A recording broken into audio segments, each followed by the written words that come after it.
Have you ever wondered whether to save money through ISA or invest it for your future through SIPP scheme? You are not alone. These two tax efficient schemes can lead to very different financial future, and the choice isn't always simple. Welcome to WiseInvestorPath, where we break down big financial concepts into bite-sized, easy to understand insights for learners across UK. If you want to take control of your money through knowledge and not noise, you are in the right place. In this video, we'll be talking about ISA and SIPP scheme. We'll be talking about what each scheme offers, the tax implications under them, and is there any hidden caveat that you should be aware of. So don't forget to hit the subscribe button and let's get into today's comparison of ISA versus SIP. ISA stands for Individual Savings Account. There are four types of ISA account: cash, stocks and shares, individual finance, and lifetime. In ISA account, you have a maximum investment limit of 20,000 euros. So you can invest your 20,000 in any of these four sectors as per your wish. All of these sectors have been doing good, but the stocks and shares sectors has been outperforming other three.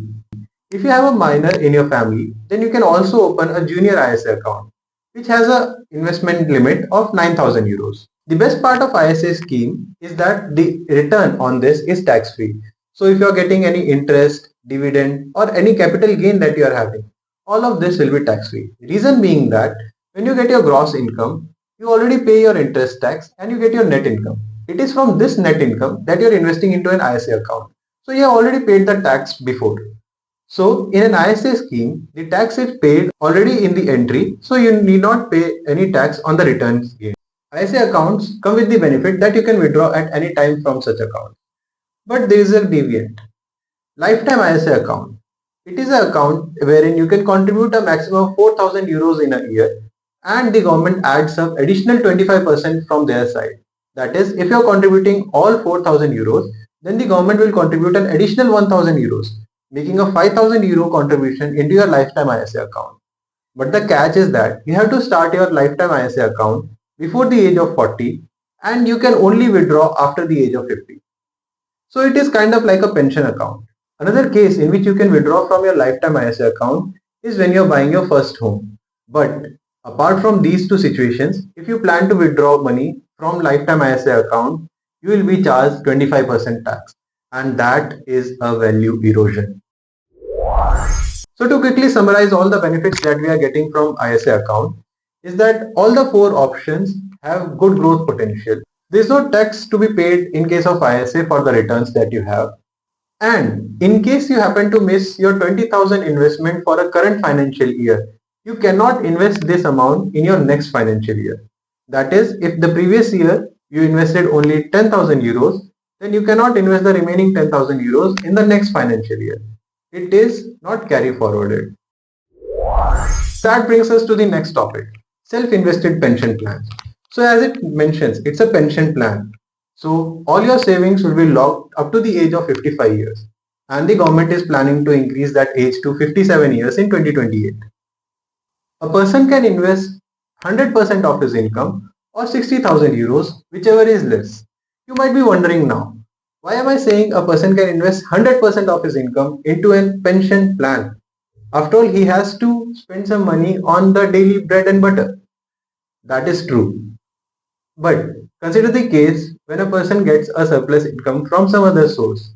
Say he has received a bonus, or there is a ISA account that he had and he has withdrawn some money from it and he wants to invest it somewhere. Even in that case, the person cannot contribute more than 100% of his income into the SIPP scheme. But there is a catch to it. Consider the example of a person who is earning 30,000 euros every year. During the previous 2 years, he has been only investing 10,000 euros into his SIPP account. But as he sold his ISA account shares, he has received another 40,000 euros, which he wants to put into his SIPP account. It is possible because a delta of 20,000 euros from the previous two investment can be made in current year. The SIPP account has a carry forward limit of 3 years for contributions. The gem in SIPP scheme is the tax relief on contribution. Government adds up additional 20% to the contribution for basic rate taxpayers or even if you are not in the tax slab rate, it will add the 20%. If you are paying higher taxes, say 40% or 45%, you can claim the remaining amount in your rebate. Why this is done so? Consider your gross income, and before paying any taxes on this, you are investing into the SIPP scheme. So you do not pay taxes before investing into the SIPP scheme. Now, after attaining the age of 55, when you will be withdrawing money from this, at that time you will be paying a retirement tax and then you will be getting your retirement income. But this does not mean that you have to pay tax on the entire SIPP investment. The first 25% can be withdrawn as a lump sum, which is tax free.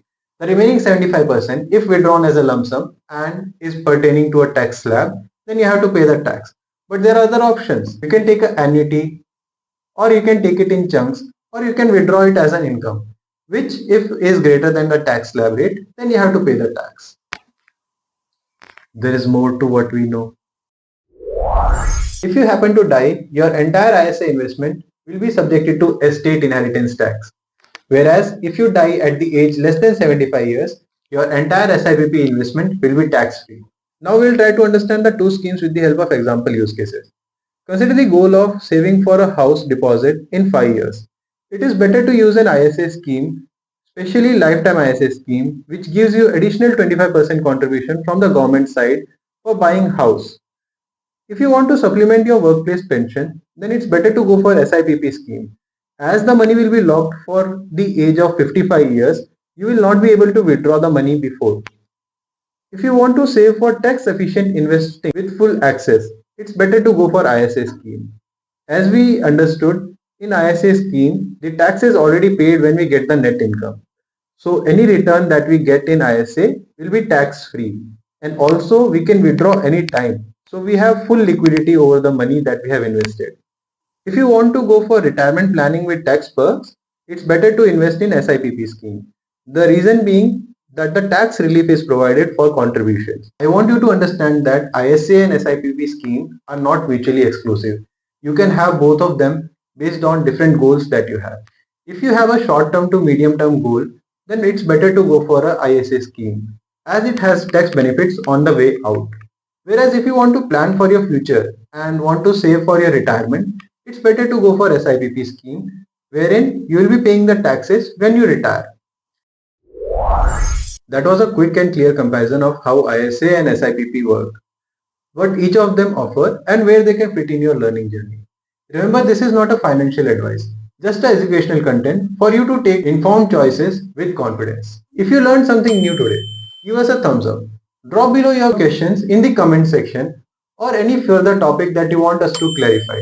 Subscribe to Wise Investor Path for more UK-centric money explainers. Until then, keep learning, keep growing.